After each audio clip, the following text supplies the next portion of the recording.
첫 번째로는 lie vs lay입니다. 그래서 여러분들 기억하셔야 될 건 뭐냐면은 얘네들을 우리가 왜 혼동하는가 생각을 해보면 일단은 이제 의미적으로 좀 해석이 비슷할 수도 있고 그 다음에 생긴 동사의 그런 형태가 동일하거나 비슷한 형태를 띄울 수가 있어요. 그러니까 여기 같은 경우는 그 두 가지 경우에 다 해당이 됩니다. 일단 자동사를 보시면은 lie, lay, layin. 그 다음에 의미는 뭐 눕다, 어디에 놓여 있다, 이 정도 의미예요. 근데 타동사 lay 같은 경우는 lay, laid, laid에서 뭐뭐를 놓다, something을 놓다. 목적어가 엄연히 필요한 동사입니다. 근데 여기서 또 조심하셔야 될 거는 자동사 lie의 과거 동사와 타동사 lay의 현재 복수 동사, 그죠? 현재 복수 동사이자 원형 부정사가 동일한 형태라는 거죠. 그러니까 이 부분에서 우리가 좀 고민을 하셔야 되는 거예요.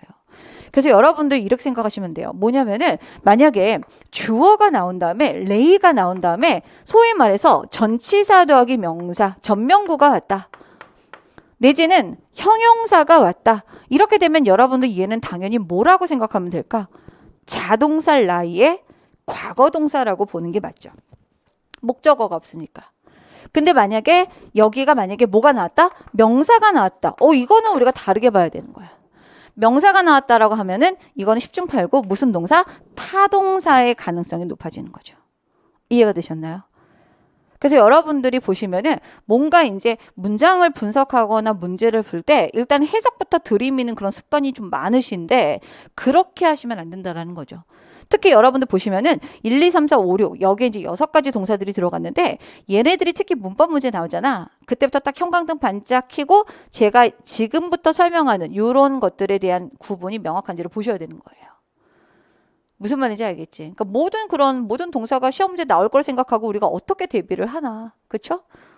그래서 여기는 그런 것들을 좀 조심해 주시고 거짓말하다라는 뜻의 자동사 lie 같은 경우는 규칙 변화예요. 그래서 lie, lied, lied 이렇게 변화가 이루어집니다.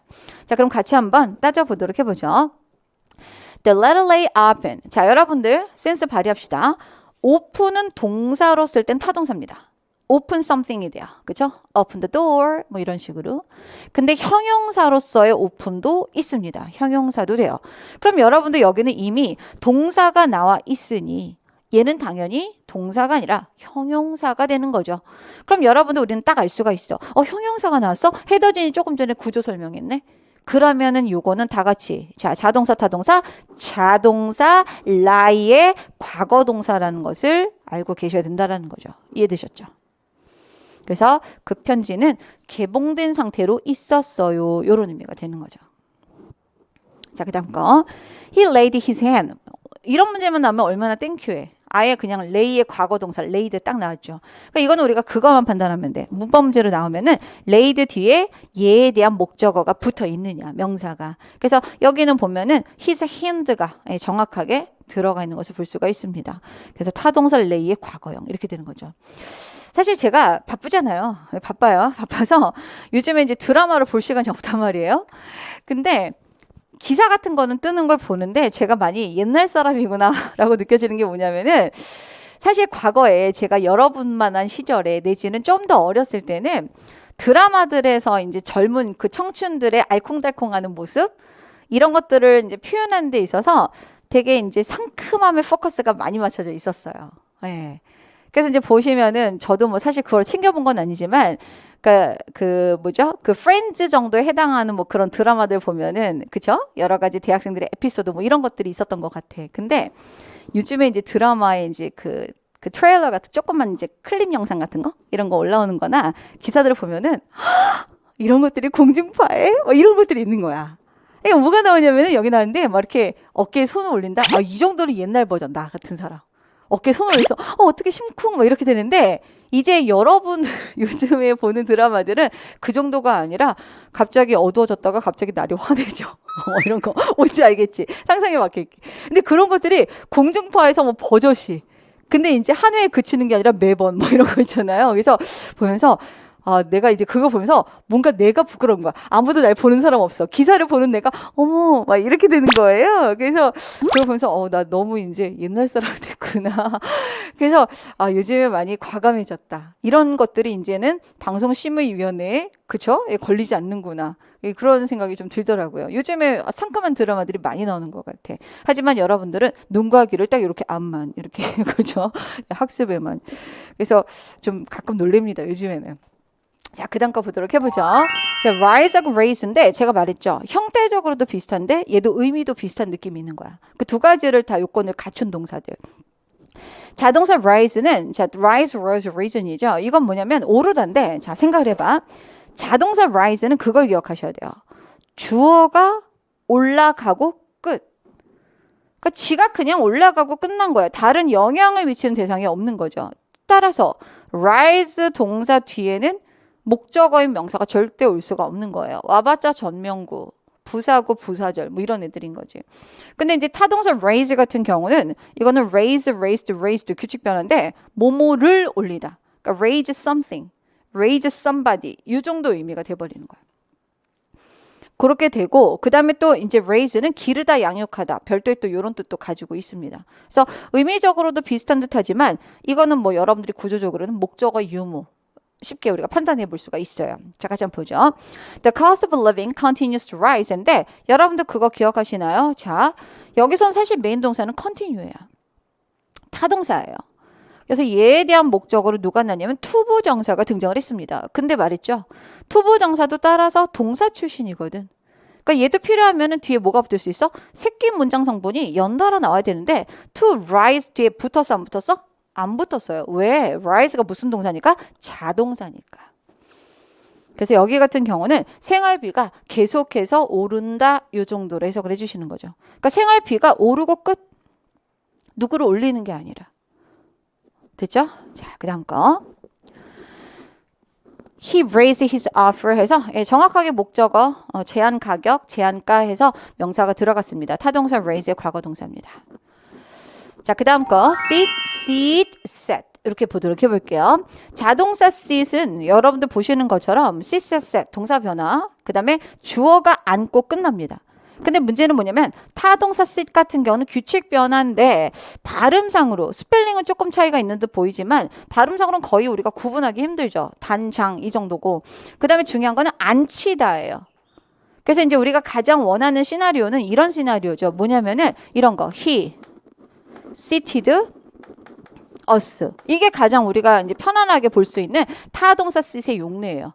주어도 살아있고 목적어도 살아있는 이런 애들. 그래서 그는 우리를 앉혔습니다. 뭐 이런 식으로 해석을 해주면 가장 좋죠. 그 다음에 타동사 셋 같은 경우는 뭐뭐를 놓다, 설치하다 여러 가지 이제 의미로 쓸 수 있는 건데 이건 타동사인데 동사 변화가 셋 이렇게 똑같다라는 것을 좀 조심해서 보셔야 돼요.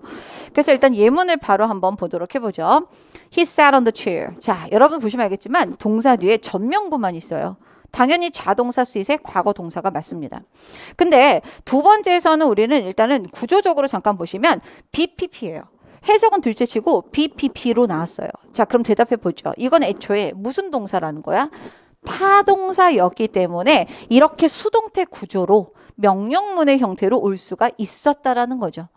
그럼 쟤는 도대체 무슨 의미를 전달하는가? 이거는 사실은 이전 단계에서도 좀 정성을 들여서 설명을 드렸던 파트인데 여러분들 이거는 이런 과정이죠. 자, 어떤 과정인지 보도록 해보죠. 자, 여기 지우고 갑니다. 자, 여러분들 이제 우리가 상대방에게 이런 표현을 쓰고 싶어요. 앉아주세요.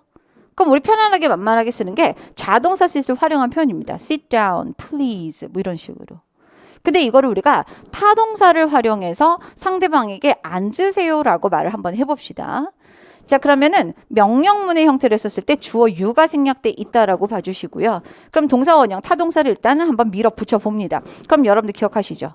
능동 구조기 때문에 명령문일지라도 목적어는 붙어야 돼요. 근데 여러분들 자 보세요. seen you. 어디 가서 진짜 이런 표현 쓰지 말자. 너무 없어 보인다. 그렇죠? 그래서 여기서는 you를 못 써요. 왜냐면은 여기서 생략된 주어가 you인데 요거는 대원칙이니까 가져갑시다. 주어와 목적어가 같은 대상이다. 이렇게 되면은 목적어는 무조건 self 붙여줘야 돼. 복수형이면 selves 뭐 되겠지. 오케이. 그래서 여기서는 이제 sit yourself 이렇게 해야지만 사실 그나마 근접한 거예요. 당신 자신을 앉혀주세요. 이런 식으로. 근데 직역해 보니까 되게 없어 보이죠? 이것도 역시. 그래서 이 구조에 대한 우리가 수동 구조로서 써야지 좀 약간 좀 이렇게 격식을 좀 갖춘 표현이랄까? 그런 뉘앙스를 전달하게 되는 거죠. 이렇게는 안 써요, 잘. 그러면 yourself를 자 수동태를 만들어 볼게. 전제 주어로 빼버리는 거죠. 그럼 you. 그다음 동사는 BPP니까 일단은 수시제 맞춰 볼까요? are seated 이렇게 되는 거죠. by you는 같이 쓸 필요가 없는 거고 you are seated. 그러니까 이게 뭐냐면 이렇게 되는 거죠. 당신은 앉혀지고 계십니다. 뭐 이 정도가 되는 거죠. 당신이 앉혀지고 있어요. 이렇게 되는 거죠. 그럼 이거를 우리가 you를 띄워버리고 명령문을 만들면 되겠네요. 앉혀지도록 하세요.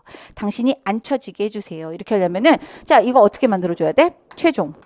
저기 나와 있는 문장이지 뭐. be seated 이렇게.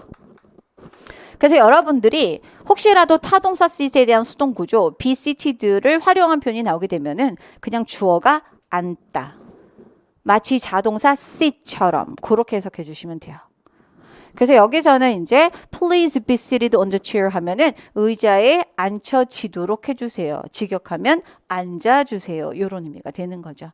그래서 여기서는 수동태 구조니까 타동사 sit의 수동태 표현으로서 나타낸 겁니다. 그 다음에 he sat it on the table 했는데 자 요거 한번 들어갑니다. 1번, 2번, 3번. 자 몇 번째 그 셋이죠? 네, 정답은 딩동댕 2번이에요. 여기서는 우리가 1번일 수가 없는 이유가 뭐냐면 만약에 이게 1번 동사라고 하면 현재형인데 주어가 3식 단수일 때는 동사 뒤에 뭐를 붙여야 돼? s. 필요한 경우는 es 뭐 이런 식으로 변형이 이루어지죠. 근데 여기서는 지금 이게 정문, 맞는 문장이라는 것을 전제 조건으로 삼으면 s가 붙어 있지 않잖아요. 그럼 이건 결과적으로 무슨 시제가 되는 거죠? 과거 시제가 되는 거죠. 그래서 여기서는 2번의 set으로 활용한 그런 것이라고 봐주시면 되겠습니다. 그래서 이건 타동사, set의 과거 동사다. 이렇게 정리해 주시면 되겠네요.